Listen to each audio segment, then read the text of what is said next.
최근 계속해서 중국의 동북 공정으로 논란이 생겨 기분이 언짢으셨던 분들이 계셨을 거라 생각합니다. 오늘은 그런 기분 나쁜 소식이 아니라 기분 좋은 소식을 가져왔습니다. 한복이 중국 전통 위상이라는 억지 주장에 분노한 미국의 한인 고교생들이 해외 최초로 한복의 날 제정을 이끌어냈다는 소식인데요. 미국 동부를 중심으로 한 청소년 단체 재미 차세대 협의회는 현지 시간 4일 뉴저지주 테너플라이에서 매년 10월 21일을 한복의 날로 선포키로 했다고 밝혔습니다. 재미 차세대 협의회는 지난 2017년 뉴저지의 한 고등학교에서 한국계 학생에 대한 교사의 인종 차별 행위에 대처하기 위해 자생적으로 결성된 청소년 단체입니다. 재미 차세대 협의회는 한복이 한국의 전통 복식이라는 것을 강조하기 위해 코리안이라는 단어를 정식 명칭에 삽입했고 한복도 한글 발음 그대로 한복으로 표기했습니다. 그리고 10월 21일을 한복의 날로 선택한 것도 한국에서 시행되는 한복의 날과 날짜를 맞추기 위해서라고 하는데요. 정말 고교생들이 생각해서 행동했다고는 믿을 수가 없을 정도입니다.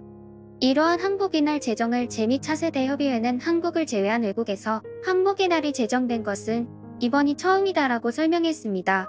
한인 고교생들이 한복의 날 제정을 위해 나선 것은 중국이 김치와 한복이 중국 문화라는 억지 주장을 펴고 있다는 사실에 충격을 받았기 때문이라고 합니다. 재미 차세대 협의회 대표 브라이언 전 씨는 유튜브에서 김치와 한복 논란을 접하고 회원들과 대책을 논의했고 한복이 한국의 문화라는 근거를 남기자고 뜻을 모아서 시작하게 되었다고 합니다. 미국 정치권과 지자체들이 한복의 날을 제정한다면 후세에는 중국의 억지 주장을 반박하는 근거로 사용될 수 있을 거라고 전했습니다. 뜻을 모은 학생들은 미국 정치권과 지역 정치인들의 한복의 날을 제정해달라는 청원 서한을 보냈고 마크 진너 테너플라이 시장은 학생들의 진심 어린 서한의 요청을 수락했습니다. 마크 진너 시장은 한복의 날 선포문에서 한복의 기원은 기원전 2333년 단군이 건국한 고조선까지 거슬러 올라갈 수 있다며 한복이 한국의 전통이라고 명백하게 못을 박았습니다. 또한 시장이 테너플라이 씨가 한복의 날을 선포하는 이유에 대해서는 한인사회의 힘과 대한민국과의 특별한 관계를 기념하기 위해서라고 밝히면서 테너플라이 씨 내의 한인사회를 자랑스러워했습니다. 이것을 시작으로 재미 차세대 협의회는 미국 내 다른 도시들을 대상으로도 한복의 날 제정을 설득할 것이라고 밝혔습니다. 재미 차세대 협의회는 미국 내 한인의 정치력 신장이 주요 목표라고 하지만 최근 구글이 김치의 원산지를 중국어로 표시했던 것에 항의 메일을 보내 원산지를 바로잡기도 하며 정치 외적인 부분에서도 많은 활동을 하고 있습니다. 한복의 날 제정 소식은 중국의 인터넷 뉴스에도 보도되면서 화제가 되었습니다. 그리고 일본에도 보도되었는데요. 지난번 라카이 코리아의 만우절 그림에도 그렇고 왜 자꾸 일본이 나대는지 이해할 수가 없습니다. 그러면 미국에서 한복의 날 제정 기사를 접한 중국과 일본 네티즌들의 반응을 살펴보겠습니다. 먼저 중국 네티즌부터 살펴보겠습니다. 누구도 한복이 한국 것이라고 믿지 않는다. 한복의 기원이 중국이라는 사실은 누구나 알고 있습니다. 한국인들은 중국의 문화를 훔치는 것을 좋아한다. 한복은 한푸의 싸구려 버전입니다. 한푸를 포함한 우리의 중국 문화 요소는 1대1로 사업으로 전 세계로 뻗어나갈 것입니다. 한국이 아무리 발악한다 해도 결국 한국은 중국의 속국인 것이 명백하다. 국가의 문화를 훔치는 사람들의 말에 귀 기울일 필요가 없다. 한푸를 훔쳐서 한복을 만들고 도둑질한 날을 기념일로 만드는 것은 우습다. 한국인들은 태극권도 한국 것이라고 우기기 시작했습니다. 뮬란의 글로벌 개봉과 중국의 의상이 많은 드라마에 나오면서 한국인들이 불안해졌다는 게 보인다. 갑자기 지난 2년간 가만히 있다가 이제서야 한복의 날이라니. 명나라와 인연을 맺은 고려 때부터 이미 대명의 옷으로 갈아입으면서 한푸가 한국으로 넘어갔다. 역사적으로도 이미 밝혀진 내용을 우기는 것은 무례한 행동. 한푸를 한복이라고 우기는 것에 이제는 지쳤다. 한국인들 하고 싶은 대로 두자. 한국인의 조상은 중국이기 때문에 상관없다. 표절과 도둑질을 일삼는 나라의 학생들은 그에 걸맞은 행동을 합니다. 저급한 선동으로 밖에 보이지 않습니다. 한국인들은 역사를 배우지 않는 게 분명합니다.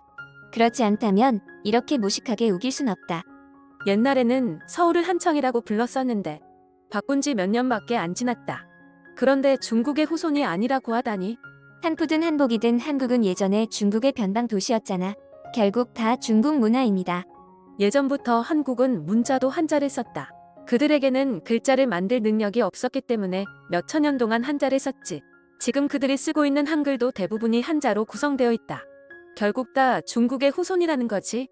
중국인들이 항상 우기는 것은 한국도 중국의 후손이었다라는 논리입니다. 정확히 따지면 중국이라는 나라도 결국엔 전부 다 소수 민족들끼리 만든 나라인데 그들한테 후손이 어디 있을까요? 강제병합해서 자기 나라가 어떻게 돌아가고 있는지도 모르는 나라인데 말이죠. 아무튼 다음으로는 한국의 날이 미국에서 제정된 기사를 접한 일본 네티즌들의 반응을 살펴보겠습니다. 매번 남의 것을 훔치고 자신이 피해자가 되면 난리가 나는 나라. 너무나도 어리석다. 무엇이든 자국 기원이라고 우겨온 한국. 이번에는 반대의 입장이 되어보니 분노한 것입니까? 기념일을 만든다고 해서 문화를 훔칠 순 없다. 반도, 말 그대로 중국의 속국이었던 나라. 한반도의 문화 대부분은 중국에서 유래했다. 거기에서 자신들의 방식으로 발전시킨 것도 있겠지만 결국 기원은 중국. 인정할 것은 인정해야 합니다. 여러 가지 의미로 부메랑을 맞은 것. 역사의 대부분이 항상 어딘가의 속국이었는데 고유의 문화가 있을까? 미국에서 한국인들 때문에 일본인들까지 피해를 보고 있는데 한복의 날 기념 행사라니 뻔뻔스러움의 하늘도 놀란다. 닭고기 스프도 한국 기원. 비단 옷도 한국의 기원. 뭐든지 한국이 기원이라고 우기는 나라. 다케시마도 자신의 영토라고 우기는 이상한 나라. 일본의 전통 문화를 포함해서도 어떤 문화에 대한 기원을 찾으면 대부분은 중국입니다. 그리고 그것을 어떻게 발전, 승화시켰냐의 차이일 뿐입니다. 일본을 대표하는 기모노도 국민 음식인 라면도 기원은 중국입니다. 한국은 일본을 대표하는 젓가락을 빼앗고 외국인들이 가장 좋아하는 음식 라면도 빼앗았다. 그리고 젓가락과 라면 모두 중국이 기원이고 일본인들은 그것을 인정한다. 하지만 한국인들은 라면과 젓가락도 자신들이 기원이라고 우긴다. 일본은 라면이나 카레의 발상지가 아니지만 일본의 방식으로 개발하고 발전시켰다. 많은 외국인들도 일본의 카레나 라면을 별개로 생각한다. 그런데 한국은 발상지에 대한 끊임없는 집착으로 퇴보하고 있다. 일본의 기모노가 중국의 옷에서 유래되었다는 것은 일본인들 모두가 알고 있다.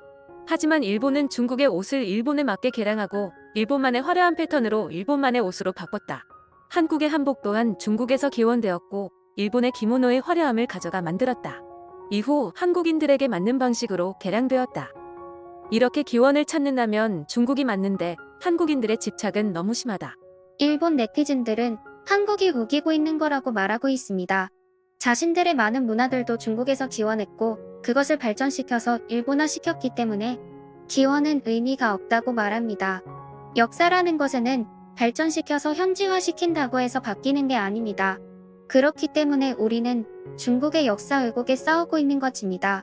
한국의 전문가들도 여러 가지 문화들이 한국에 들어와서 한국화되었다는 걸 모르는 게 아닙니다. 하지만 한복이라는 것 자체는 원래부터 우리 것이었고 그것이 시대에 맞춰 변형된 것뿐입니다.